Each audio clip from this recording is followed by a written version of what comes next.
Okay, what's going on, everybody? Whoop. My name is Mangg. Um, Today we are playing Zelda Breath of the Wild, but we're actually playing this, as you might be able to tell, with a cursory glance. Well, maybe not, actually. But we are playing this on PC, which is pretty cool. Um, of course, I own Breath of the Wild, which makes this probably still not legal according to Nintendo, but whatever.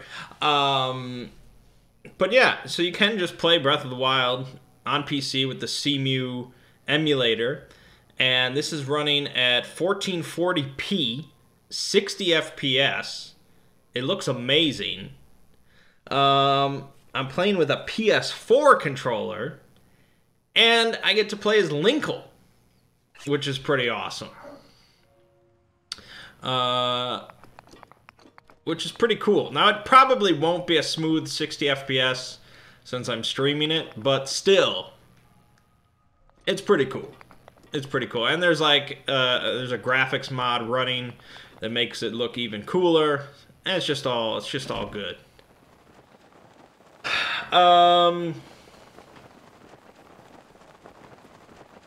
So I have a lot to talk about this week. First things first, though. I was in the process of moving room. I had the floor redone in my room, and so I had to move computer stuff and blah blah blah blah blah. And so when that happens, the compressor knobs tend to get shifted and things like that. So, damn it.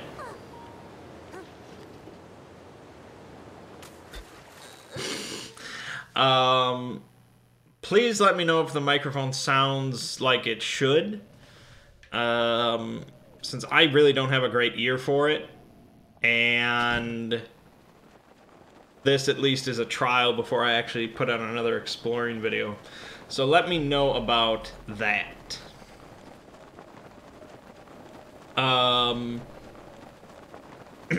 Yeah, so like I said, I have a lot to talk about, so we're going to get right into it. Let's first talk about this channel. We, of course, have Final Fantasy 13, which is coming along. And then we have...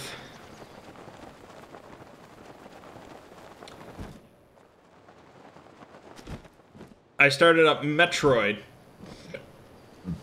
I would have started up Warhammer 40k Mechanicus, but I don't have many videos of those, and I actually was not sure how long it's going to take for me to get my room all situated. It went a lot faster than I thought. But I didn't want to record out of my normal setup, so I just started Metroid because I have the full playthrough of that ready to go. So yeah, we'll do Metroid. That's only 5 videos. And then it'll probably be 40k Mechanicus. And then by the time that's done, we'll probably be pretty close to Sekiro. And we'll be able to roll into that. And of course, we have plenty more Final Fantasy on the way.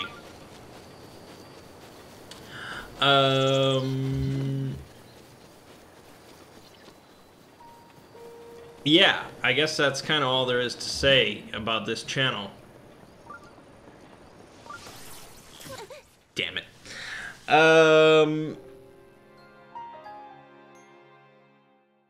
Okay, so moving on then to more interesting things.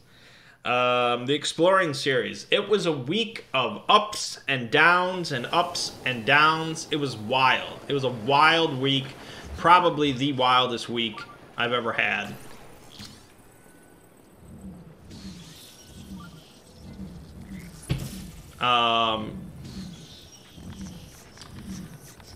So of course we hit 250k this week, which was very exciting. Nothing bad to say about that. I'm throwing a big party this coming Friday. Invite all my friends. Have some Qdoba cater. Should be good. And Social Blade is predicting I'll actually hit like 400k in September of this year, which is even crazier. So that was good. But the big news, of course, if you were even glancing at my channel this week, you probably noticed my entire channel was demonetized on Tuesday, I believe.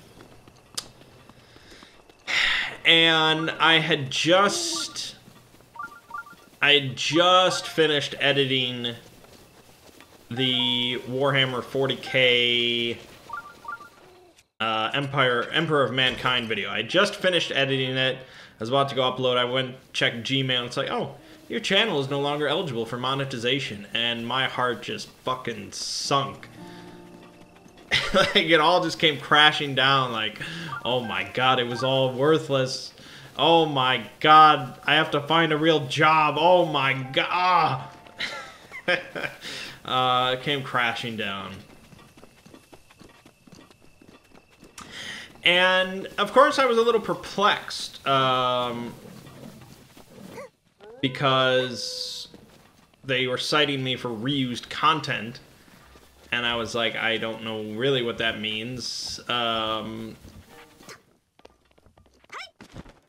mean, I thought, like, okay, maybe they're just like, look at all this artwork. There's no way he got permission for all this shit. Let's just fuck him over. And it's like, that doesn't seem like how the system should work, but alright. And then I was just like, well, like, there are so many channels that are just having all these problems. Randomly, like, no fault of their own, just boom, problem, poo, done. And I was like, well, that's probably more likely.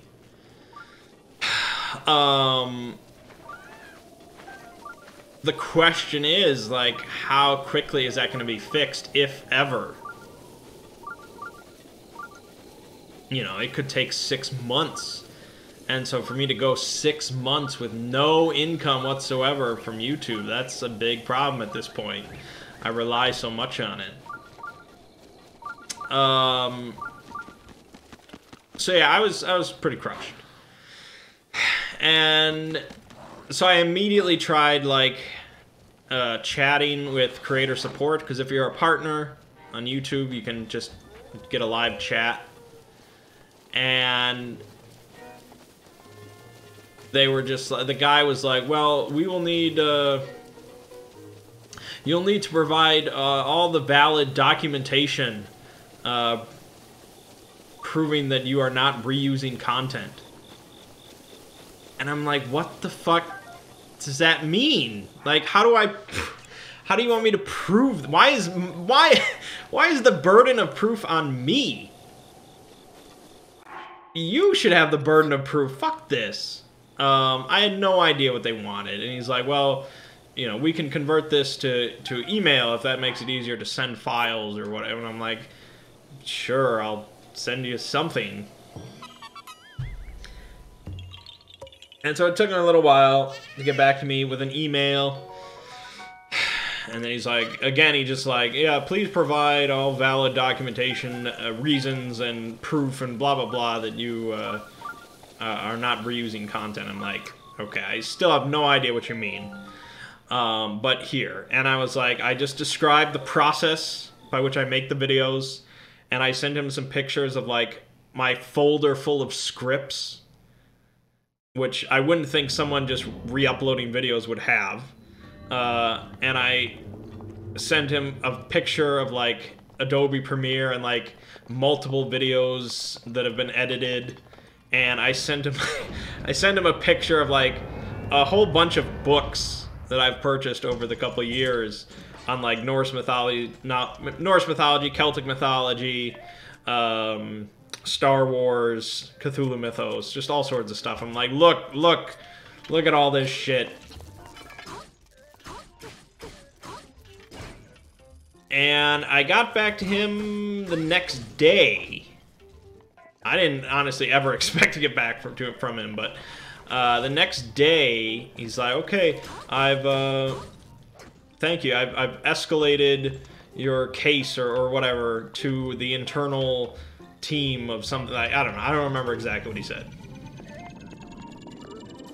And I was like, well, I guess that's pretty good. If human eyeballs are actually going to be looking at this problem, damn it, that's probably pretty good.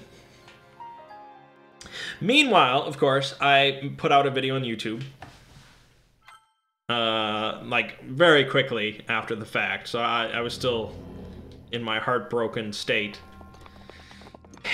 And,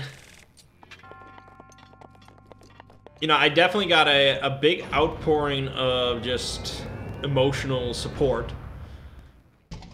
and commiseration. But I did not expect at all the massive amount of support that I got on Patreon. Way more than I ever expected.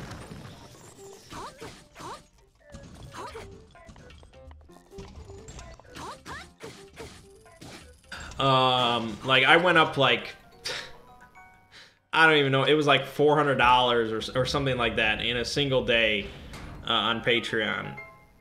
People were just non-stop giving, you know, pledging, and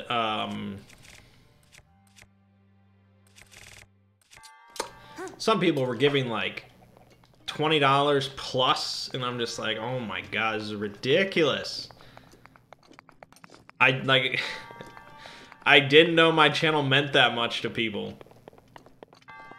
Because my mom was always like, oh, you know, your viewers are all pretty young people and college students and stuff, and they don't want to pay for anything. They don't give money to anything. And I was like, yeah, you're probably right. But yeah, this definitely changed my mind. And really shocked me. So that was pretty awesome. That was pretty awesome.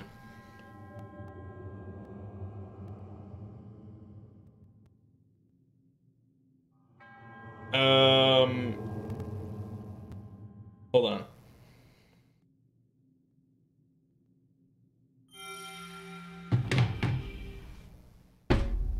And so I also, of course, went on Twitter and I talked to Team YouTube, and I tried reaching out to them. And of course, plenty of people followed me on Twitter and were retweeting and liking and making their own tweets and blah, blah, blah. And so Team YouTube also said they were sending things off to some internal team. It's all internal teams up and down. And I was like, okay, so I'm hopefully coming at this from like a two-pronged direction. I've got a lot of like social media support and backing and people yelling at YouTube. Hopefully this can get sorted out. I did have a slight concern that once actual humans were looking at my channel, they were like, I don't know. But I was like, you know, I'm making a lot of money for YouTube here. There's really no reason. I have no copyright strikes. Why would they, you know, this is just some mistake. It's got to be some mistake. And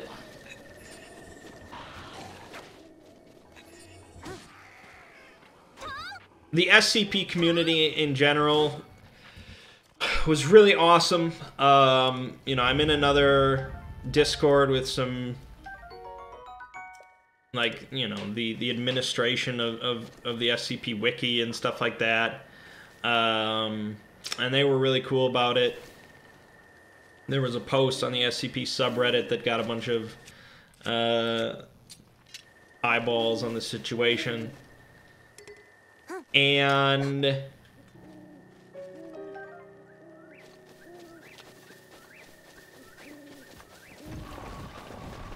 so overall, I was really impressed just with all the support. But it didn't really solve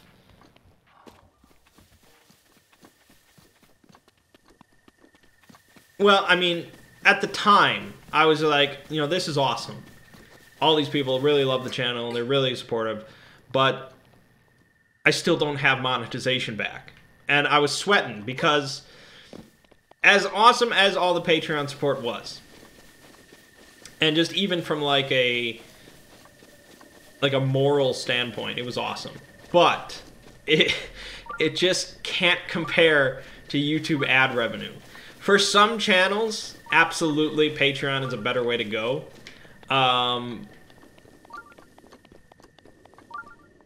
But, I mean, I don't want to get into specific numbers, but literally, even if my Patreon right now was 10 times bigger, it still would not compare to YouTube ad revenue for a month. It just doesn't. My content has been really ad-friendly, apparently, and it's just pretty big money, even for a channel that I don't consider to be that big. It's nice. Especially very recently, SCP has been amazing for just views and ad revenue and things like that. And so, like, there's, like, as I'm hitting this peak, these new records of views and revenue, and it's like, oh my god, this YouTube money! And then they strip it away from me, and I'm like, no! So, the Patreon stuff, the support was awesome, but I was like, I gotta get monetization back, please, please. And people were, you know, a bunch of people were like, oh, you know, this is why you don't rely on, this is why you don't rely solely on YouTube revenue. It's just, you gotta diversify, and it's like, okay, you know, it's my job, and how many other people in America have diversified incomes? You know, it's just, you work at your job and you get paid, and you can easily get fired from your job and lose your job. It happens all the time. You know, no job is perfectly stable.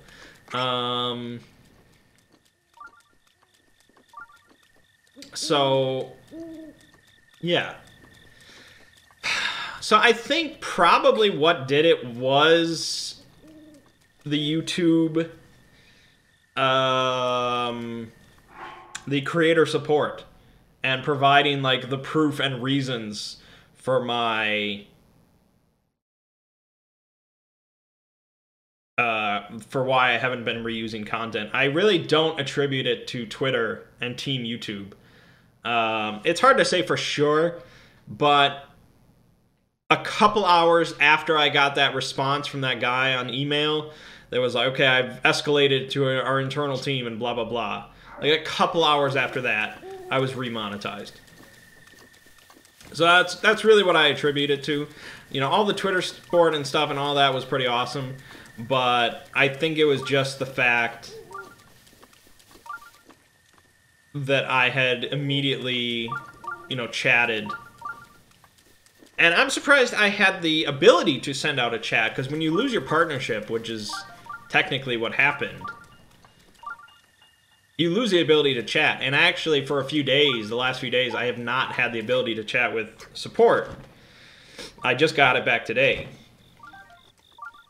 So I think if I had waited to send them a chat thing, I don't think I would have been able to do it. And that could have made the whole process take even longer. But yeah, I mean, it was just a complete mistake. It was utterly a mistake in the algorithm, probably related to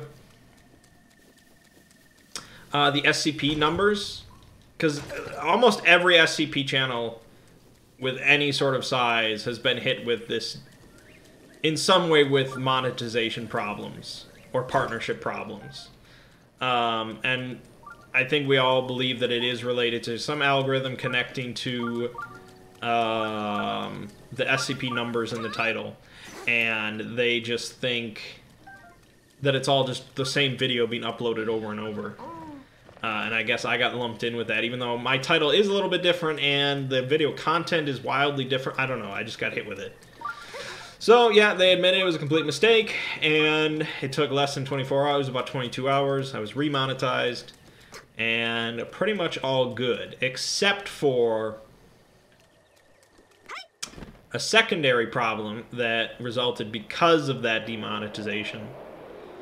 And that is with the newest SCP video that is not live yet. So how it works is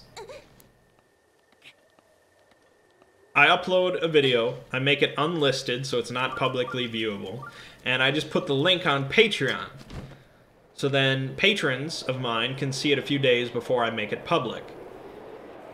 Now, it's always been the case that those videos have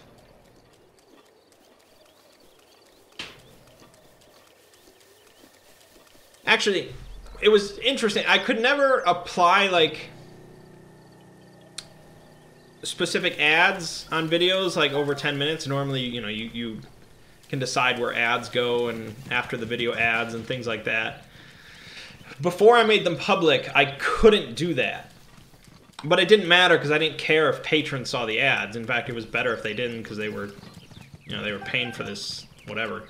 And then once I made the video public, I put in all the ads. But with the newest one, as soon as I uploaded it, it was marked as not suitable for advertisers. And this really confused me because I thought that it was due to the content of the video. And it really confused me. Again, I thought it was like some algorithmic mistake because I don't have a lot of faith in YouTube right now and their bots. And so I thought it was a problem with the video content because, like, the first 30 seconds of the video, I talk about, like, a pregnant high schooler and a suicide and police involvement.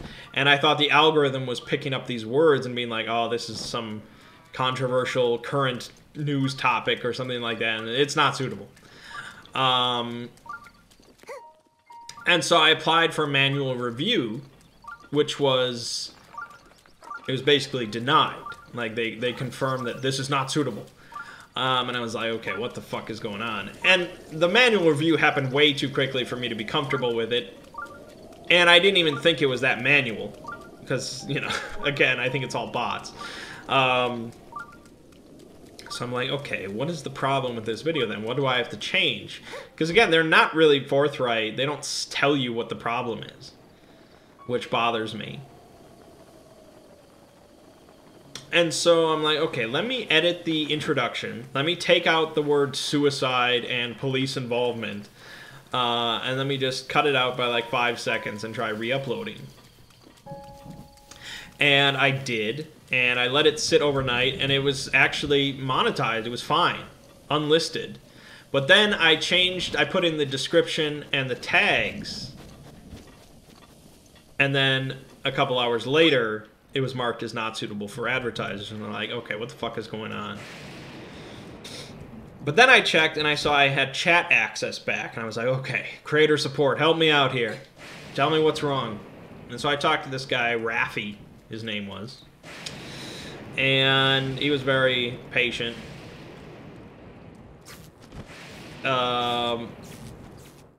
And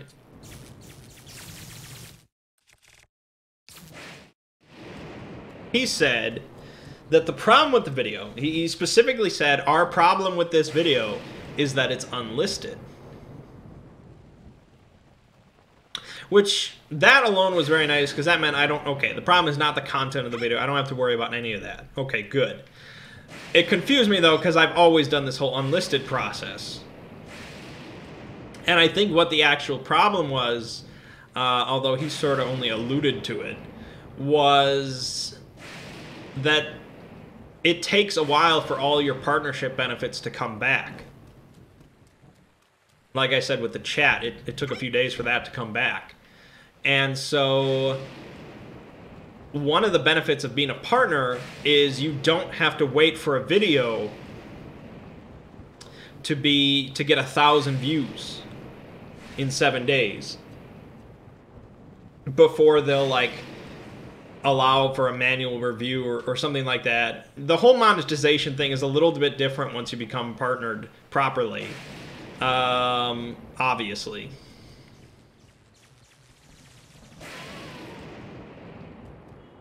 And so I think it was just something with the loss of partnership and the reapplication of partnership was just messing with the whole monetization thing and unlisted thing and blah, blah, blah. And so I really wanted confirmation from him that when the video goes public tonight, it'll be okay. And he seemed to suggest that when I make the video public, I will get... It will be rechecked by the automatic system. And if that still doesn't work, I should get another chance at manual review. And if that still doesn't work, I can send out another chat request and chat to creator support, and they will immediately, like, escalate it. Because he's already confirmed that it's not a problem with the video content. So that's overall pretty good. You know, it's another little snafu. But since I don't have... It's not a problem with the video itself, it should get fixed pretty quickly. And at worst, I'll miss out on like a couple thousand views. So overall, yeah, it was a week of ups and downs and highs and lows, and I'm glad it's coming to an end.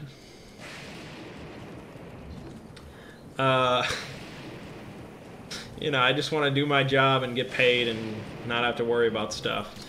You know, this is why some people say, like, oh, you should be part of an MCN, a multi-channel network, because they just handle all this stuff for you. And it's like, yeah, they handle all that stuff for you for like 60% of your income. Sure.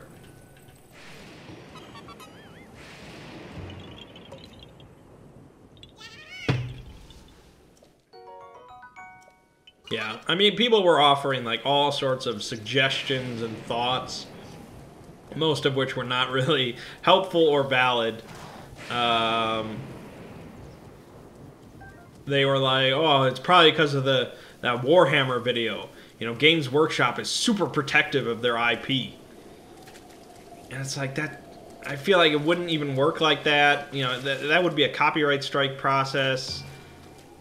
And it's like, if you upload one video on Warhammer and Games Workshop demonetizes your entire channel, that would be really fucked. Like, that would be...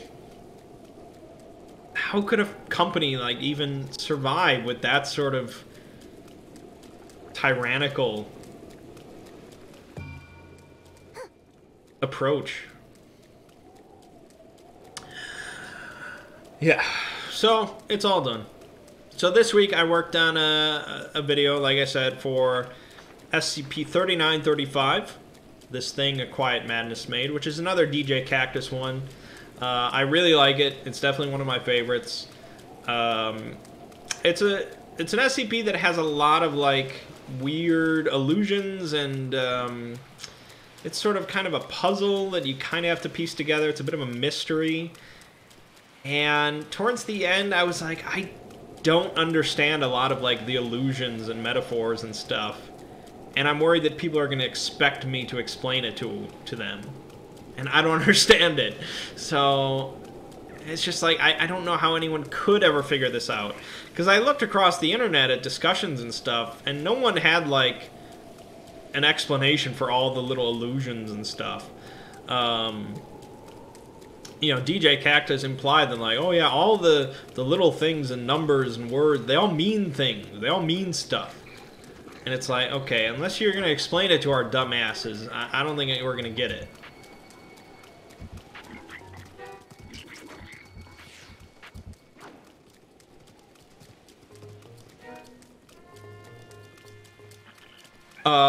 So overall, I think it's a good video, but it could be better. If I had actually understood everything, probably would have been better, but maybe not. Maybe part of the mystery still needs to be there.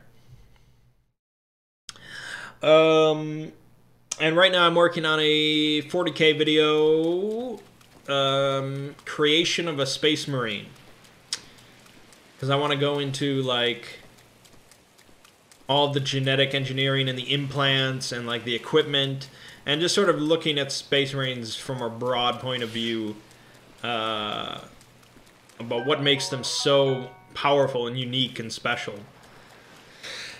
And then later on, you know, we'll look at specific Space Marine chapters and things like that. Okay. I guess that's probably about it for the Exploring series.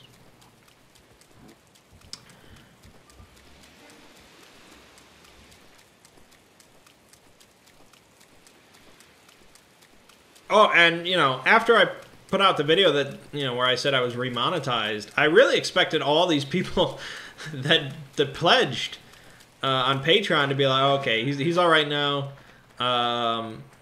We can take back our pledges. We showed our support. It's all good now. But I only got like more pledges after the fact. It wasn't like the same type of flooding or anything, but I didn't see anyone remove their pledge. And I saw, you know, a few people increase their pledge or add new pledges. So, again, sort of continued to shock me. I kind of want to say, like, I don't really need it. You know, I'm not, like, poor and struggling. You know, you probably should just be giving this money to charity or something, but my mom told me not to do that, so she wants a new house, I guess. It's really terrible. You know, if people want to throw money at me, okay. I'll take their money and I'll give it to charity. I'll do that. I'll do that. That's probably the easiest way.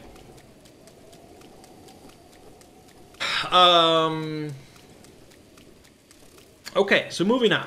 We've got plenty of role-playing stuff to talk about. So it came up on Monday. We were about to do the session,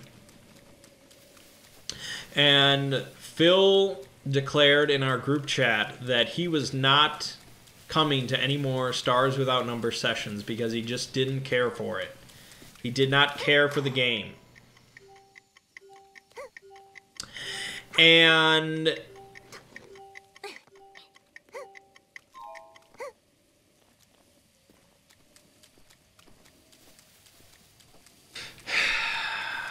this was a little unprecedented. We've never really had someone just say, I'm not coming because I don't like the game.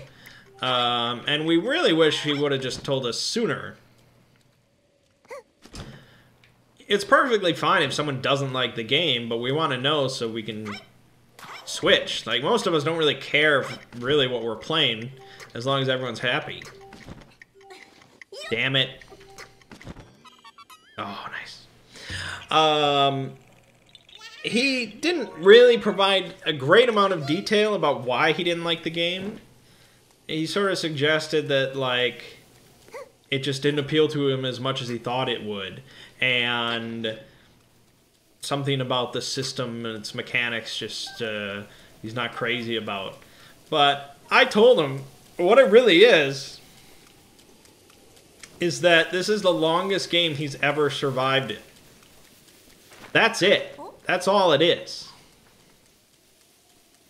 I mean, for you guys that don't follow along too closely with role-manging, Phil has a well-known history of dying almost every session in every campaign we play. He's the worst. He seeks out death at every opportunity, it seems. And yeah, I'm sometimes directly responsible, but it's funny when I kill him.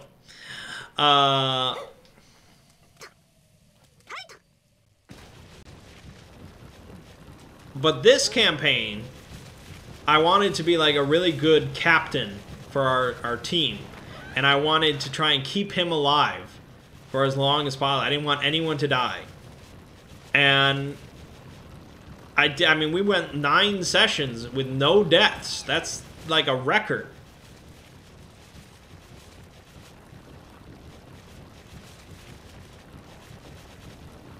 It's definitely a record.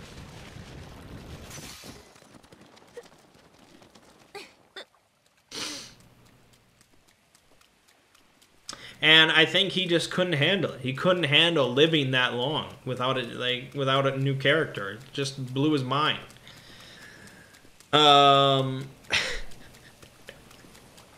So I thought that Ziggy was going to do one more session of Stars Without Number and we were going to wrap it all up, but he called just an immediate quit to it. And he's like, oh, I guess Mangg will run a one-shot.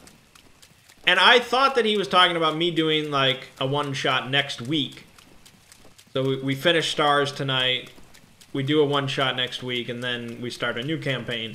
But what he meant was no more Stars. Mangg runs a one-shot tonight in, like, an hour, and then we start a new campaign next week. And that sort of threw me for a loop. I was not prepared to run any one-shots of anything, especially within an hour.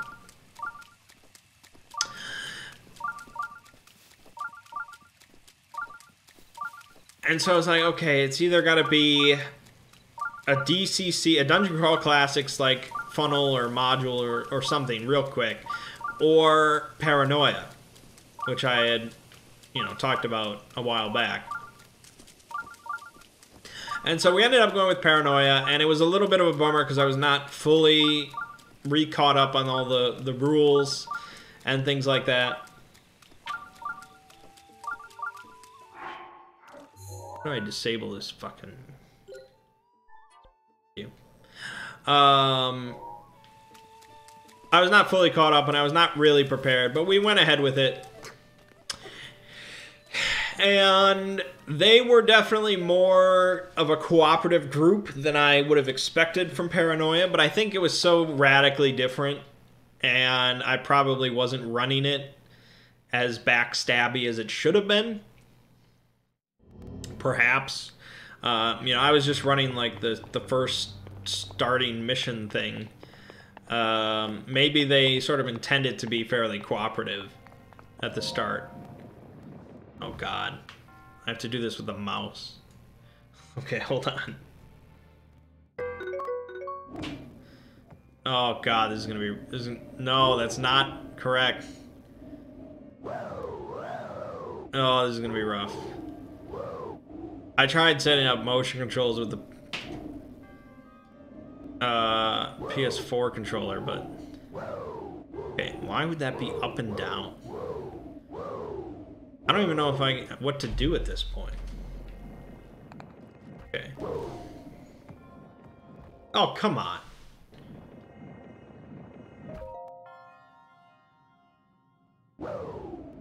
Yeah, thanks. Okay, now the motion, the controls are completely different. It might depend on where you're starting from.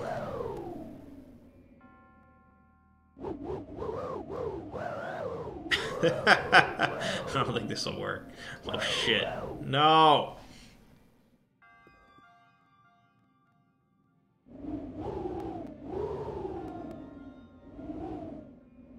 Okay, I can do it. Just give me a ball. Oh, damn it. They're gonna make me back out.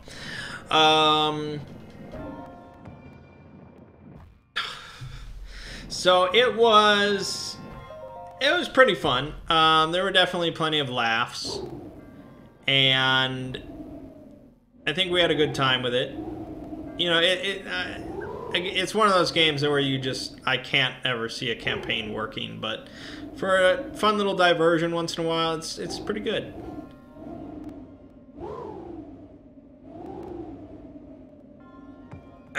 And we had the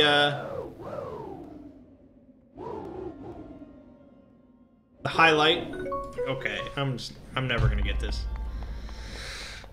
The highlight of during character creation, when they were picking out their personality traits for their characters, Mert's first instinct was to put sweaty, so that's pretty good.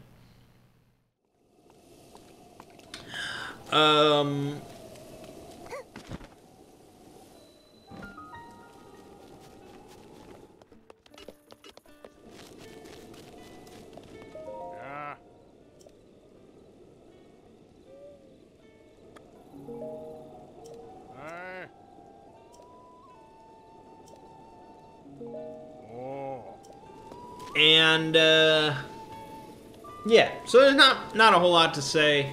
It was fun. I recommend it if you're looking for a very different style of RPG that isn't like, you know, great heroes and things like that. Paranoia is just kind of wildly different. Very comedic game. And yeah. So we decided then that we were basically, actually, there really wasn't much of a debate. I thought there would be, but I started the discussion about what our next campaign could be. And I was just like, well, I vote for Dungeon World or Call of Cthulhu. Because I figured, you know, I'm DMing Dungeon World, it might be fun to play it. And Call of Cthulhu, I've always wanted to play in a lengthy campaign, so one of those would be good. But, you know, those were just my suggestions. But then everyone sort of latched on to Dungeon World. I was like, okay, guess we're playing Dungeon World. And I was like, that's pretty good, because Ziggy could run, like, a funnel. And he's never done a funnel. I've never played in a funnel. Could be good. And I messaged him, I'm like, would you like to see a Dungeon Crawl Classics funnel? You know, to either run or maybe just for ideas. And so I sent him one that I had not read. I think it was actually like the first... It's called Doom of the Savage Kings, I believe. It's an early one. And I had not read it, and people said it's pretty good, so I sent it off to him. And he read through the whole thing, and he's like, I really like it. And he was debating then whether he wanted to do it in Dungeon World or just do Dungeon Crawl Classics. Because that way, you know, it doesn't require any modification. And I was like, well, you know, Dungeon Crawl Classics is a really cool system that I definitely want to play in, so I'd have no problems with that. And so he's going to do it in DCC. Which we've played a couple times. We did a funnel, we did a level 1 adventure that lasted like an hour because they all died. It's definitely going to be more lethal than Dungeon World. It's definitely going to be a little weirder, I think, overall than Dungeon World. But it's a very cool system. You know, for people that like Dungeons and Dragons but wish it was just better. And it isn't so different, you know, in the vein of Dungeon World. So I'm very excited. You know, I'm very excited to finally get to play in a funnel. DCC is a very cool system. Looking forward to playing that. And I'm really just looking forward to getting back to a traditional fantasy RPG. Because we haven't done it in a couple of years. And the only fantasy stuff we've done has been Shadow of the Demon Lord. Which is cool. It's a great system. But whenever we do a campaign of that, you know, we do it with the Shadow of the Demon Lord effect. And that's a cool concept. And I definitely don't want to, you know, throw that away entirely. But it leads to a very tight, like, you know, focused campaign that's based around this, you know, this world-ending effect. And so you don't get, like, side quests, really, because everything's so focused on this end-of-the-world stuff. So just being back in a traditional RPG and just, you know, dealing with dragons and orcs and goblins and, you know, just all that sort of traditional D&D type stuff. It's been a while. I'm very, very much looking forward to it.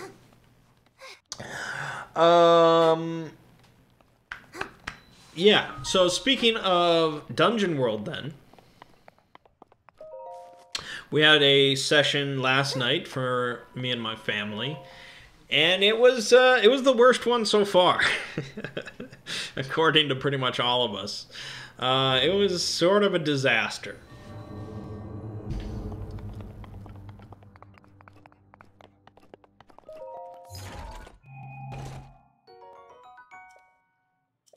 So they...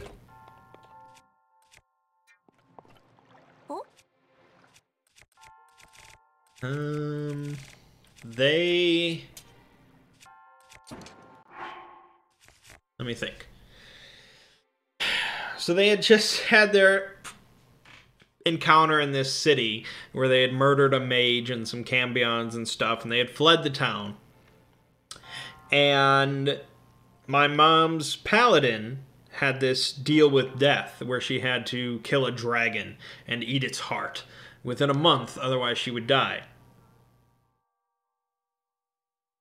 And I think she was just like, she was going to change characters, but then she was like, I don't want to learn a new character tonight, let's just play the paladin. And I think she was just not going to do the dragon thing, and just in a month she would die and whatever. But the others were a little bit more interested in maybe finding a dragon and killing it. And so like, okay, let's just ride around and ask around in the next town or so. Maybe someone knows about a dragon.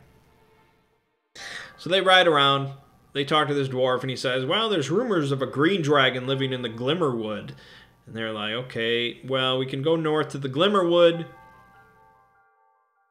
I'm quickly summarizing like an hour. In fact, it took like 30 minutes for my aunt to make a new character, a wizard. She wanted to switch to a wizard because she thought we really needed magic. They really needed magic.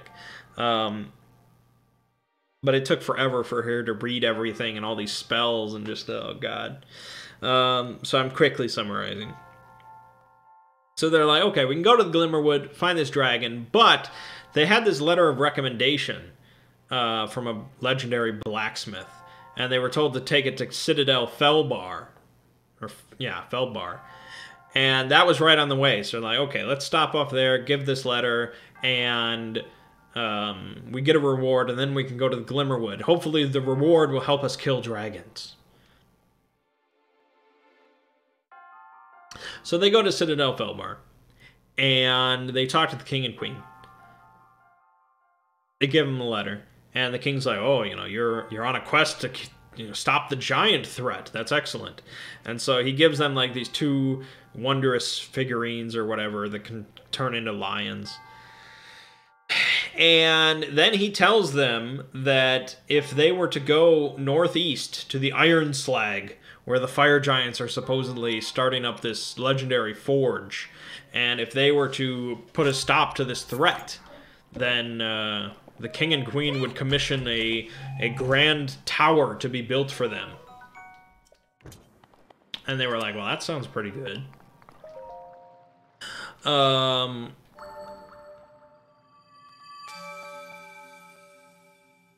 And so they... I mean, I told them this because the book says that this king and queen tells them about this quest, and that leads them to dealing with the fire giants later in the book. But I didn't really think they were ready for this, per se. So I was kind of hoping they would realize, like, oh, I don't know if we're ready to take on a whole team of giants. We should, do other stuff. Let's try and deal with this dragon first. But no, they became rather focused on this this fire giant thing.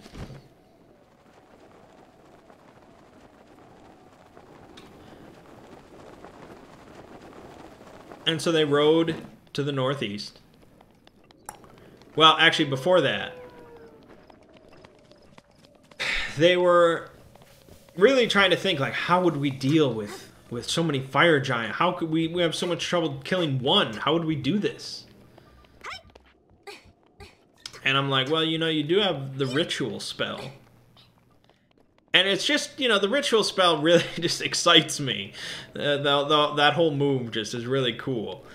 And I'm like, you could do all sorts of stuff with the ritual move. You just have to tell me what you want to have happen.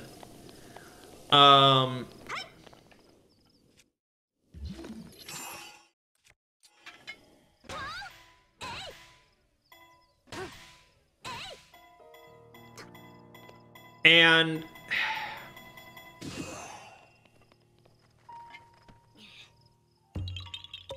I was going to be kind of a stickler with how they worded their ritual and exactly what they wanted to have happen.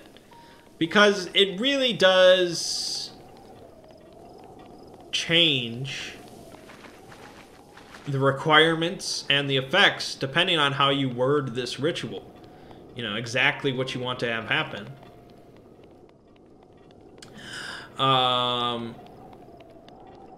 And so at first they were just like, oh, we want to get rid of the fire giants. And I'm like, you want to get rid of all the fire giants? Like on the whole world? In the whole unit? Like, you know, you got to be a little bit more specific perhaps. And maybe this was a bit of an asshole thing of me, but I'm reminded of the guy that created the Goblins comic. He did a video once, or he talked about it on a stream once, about the wish spell. And his thoughts on, like, magic and how it just operated through the path of least resistance to try and accomplish a goal. And so I was reminded of that, and I was like, okay, depending on how they word this, you know, in the path of least resistance and for the requirements, because the requirements for a ritual can vary wildly. So getting rid of all the giants in the galaxy is pretty different than getting rid of, like, 5 fire giants. Unfortunately, I think this kind of frustrated them, because I think they thought, like, this ritual spell, like, I think they thought I was, like, denying them the capability to do things, when really I was just trying to clarify exactly what they wanted to do. But since I continually questioned them, and they could never, like, focus, they thought I was just, like, denying everything, but I wasn't.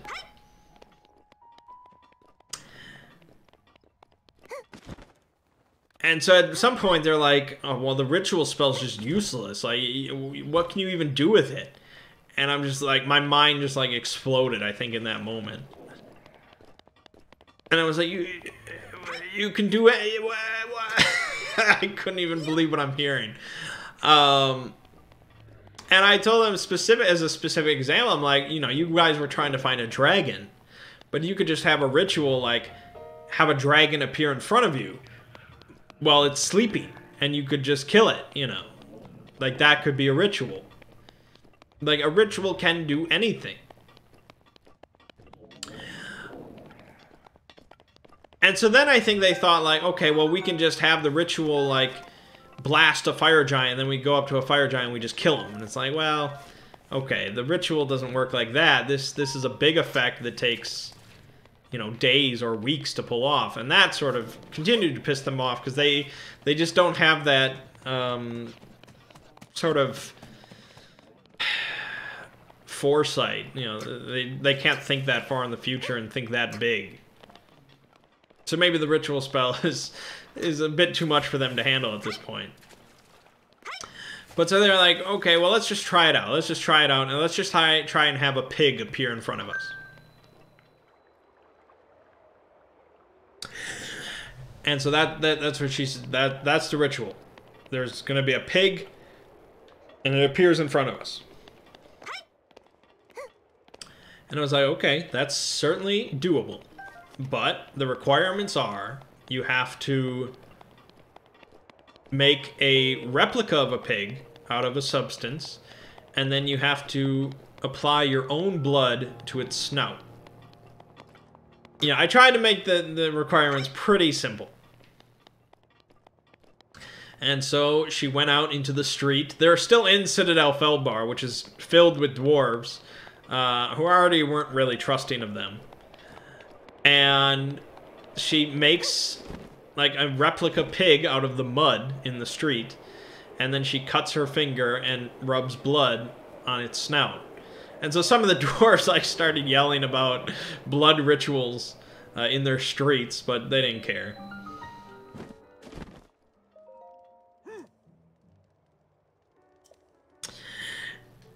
And I'm like, okay, there's a big poof, and suddenly there's a pig in front of you. And so they, of course, immediately, like, killed the pig and ate it. And so I brought up the question of, like, this really appealed to me, this question that I asked. They did not seem to find any appeal in the question, and they were like, who cares? But I asked, where did this pig come from? You know?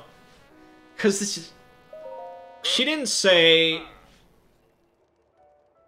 you know, I want to transport a pig from some farm, blah, blah, blah, in front of me. You know, she didn't say anything about where this pig came from, how it appears, or anything like that. She just said, I want a pig to appear. And it's like, this pig might not have existed before you used magic to make it exist. And you just ate it, you know? What exactly did you just eat? Was it a real pig? Who knows? That, like, I thought it was an interesting question. They did not agree.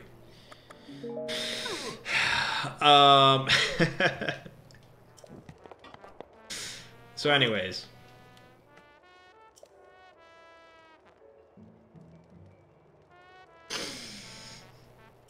Then they're like, okay, so we can do rituals. Let's have, damn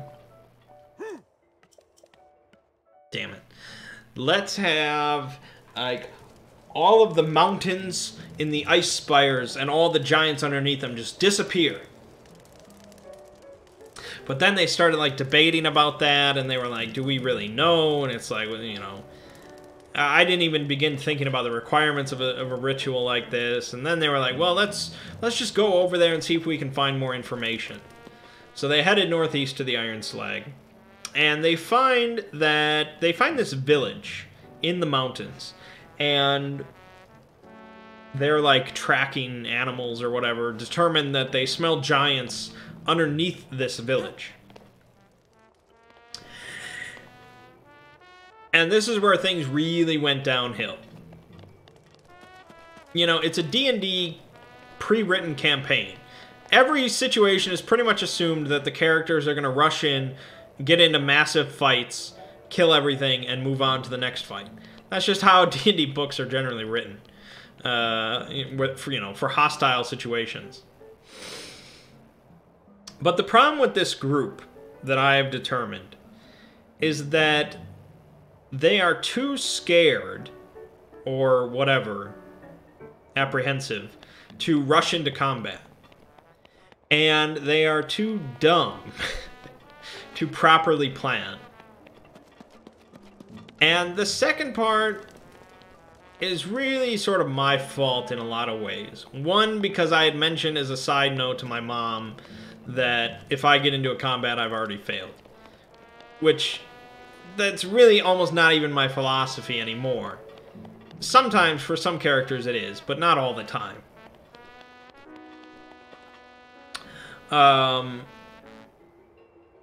And she had told that to all of them, and they took that as, like, that's how you play role-playing games. You never get into combat. You failed. Like, I needed to, like, not ever say that, or at the very least, nip it in the bud immediately. Secondly, the plans that they do come up with, it's a again, I try to think of plans in a very logical way, which some people don't want any logic, you know, in their RPGs. They just want to have the rule of cool and just have fun. But I just always, like, okay, logically, what would happen here? Logically, what would happen here? What would be the repercussion? Blah, blah, blah, blah, blah. And so they did not rush headfirst into this village. They determined eventually through sneaking and blah, blah, blah, that this was a yak folk village. So these, like, big yaks, walking yak people that were apparently evil. And they had a bunch of slaves. And so they started going around and freeing some of the slaves, but then they caused some noise, and then they were hiding out, and they were very scared of these yak folk. They didn't want to confront them at all. They wanted to just bypass. And they had this big plan. Eventually, they knew that the giants were all underneath in the mountains. And they had determined, or rather they assumed, that the only way for these giants to come in and out of this mountain was through this big elevator and this these big, like, this big staircase. And so they were like, one of the magic potions that they had gotten recently was oil of slipperiness. And so they figured, okay, this makes everything really slippery. So they decided, okay, we're going to find the stairs, and we're going to put the oil of slipperiness on them. So that way, you know, none of the giants can walk up them. And then we're going to find the elevator, and we're going to divert the river flowing through the village. We're going to divert the river into the elevator so that it floods the whole mountain, and then all the giants drown.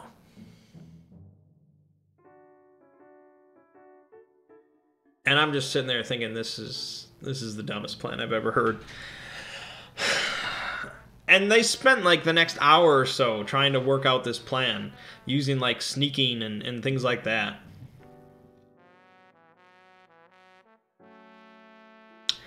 And the final execution of their plan, or at least what they were going to do, was basically there was this water wheel. It was connected to a mill and a millstone, you know. So they ground up all their grain using the water wheel, blah, blah, blah. There was this tube that connected the water wheel into this section of the mountain, into this cavern. And this was connected to the elevator. So the elevator functioned. It went up and down thanks to the power of the water wheel. But it was this tube that connected, you know, the mill and the elevator. And so their plan was to use rocks to divert the river so that it went into the mill.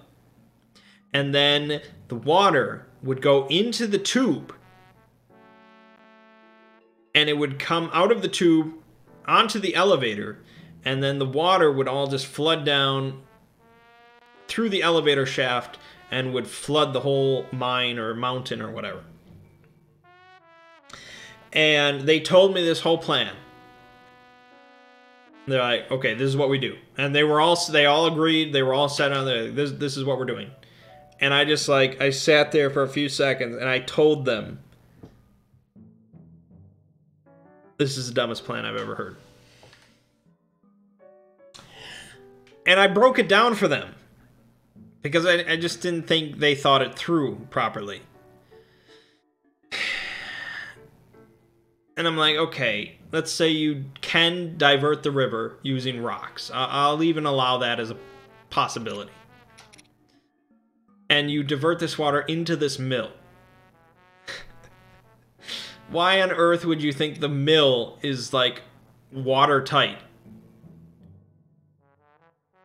You know, this, like, yak folk handmade mill building, this hut. Like, why on earth would it be watertight?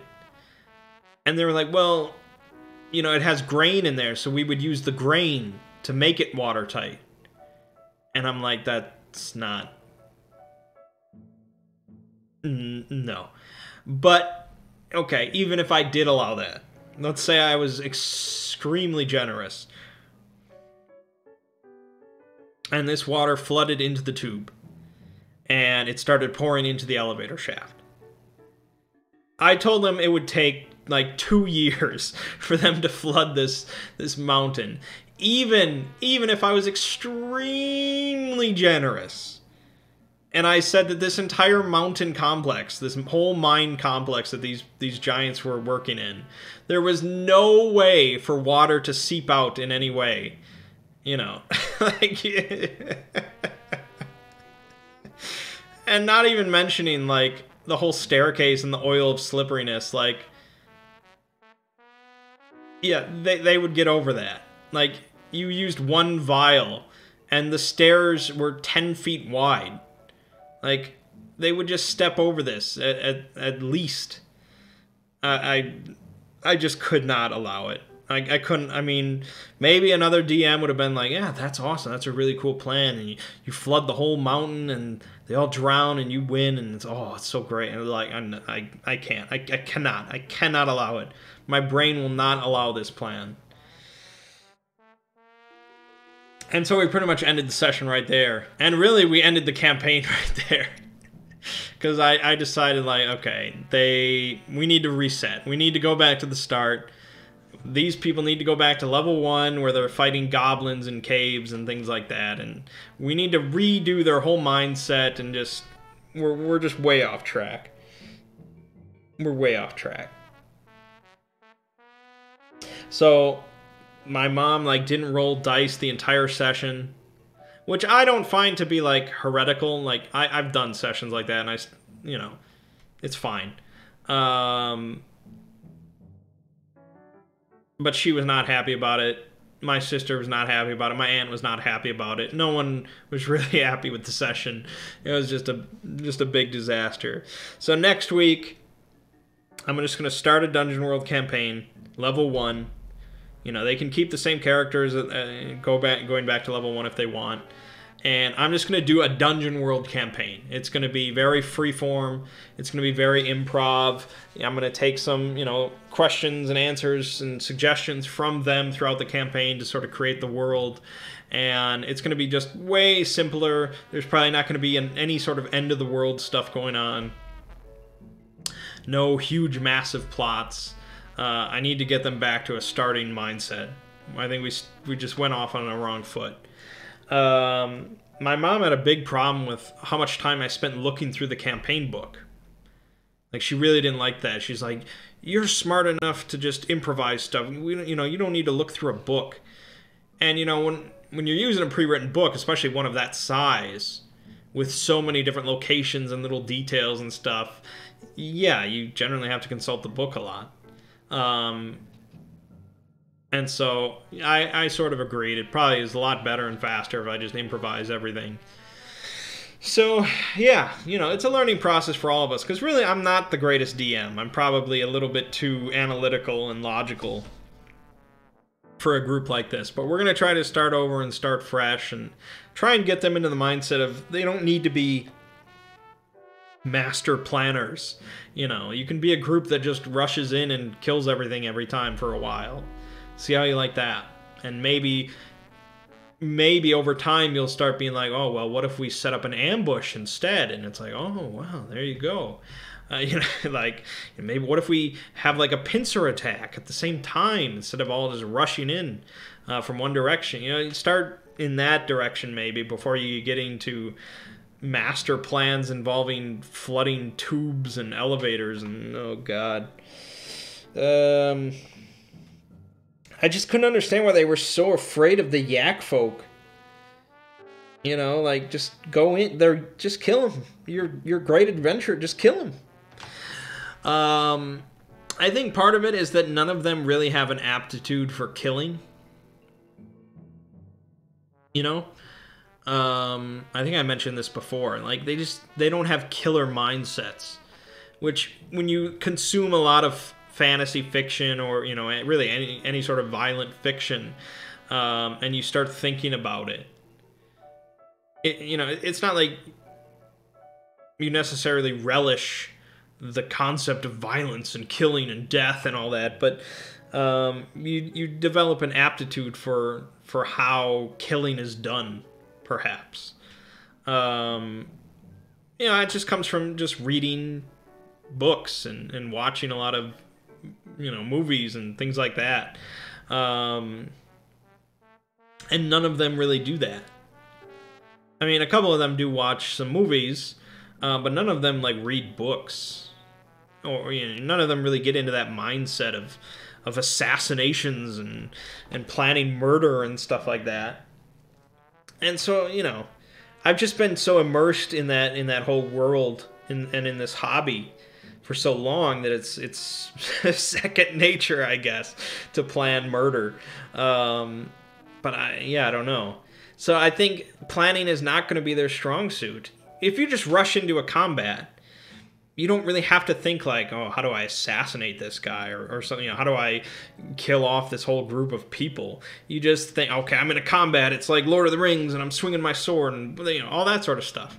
You don't have to really think and picture murder. You're just in a fight. It's a lot easier to reconcile. So it's a learning process. We're going to start fresh next week, and you know, they all still want to play, so that's good. As long as you have that, you're good.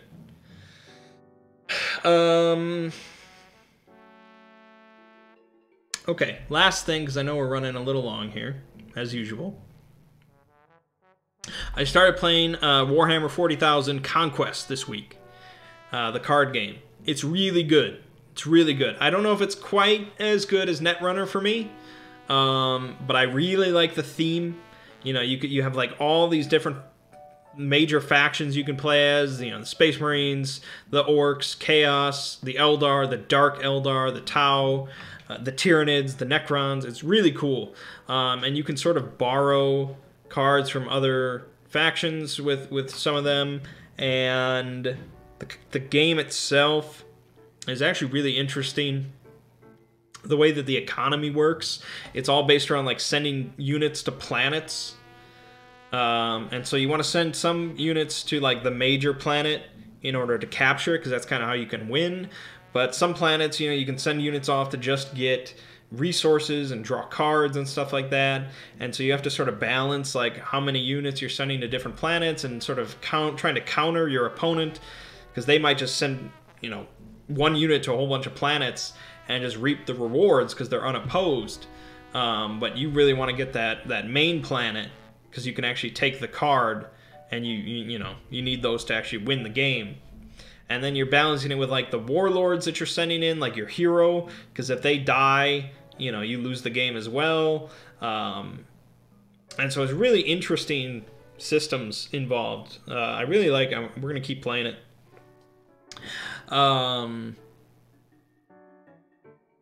You know, I spent $80 on this massive amount of cards that we could play for years.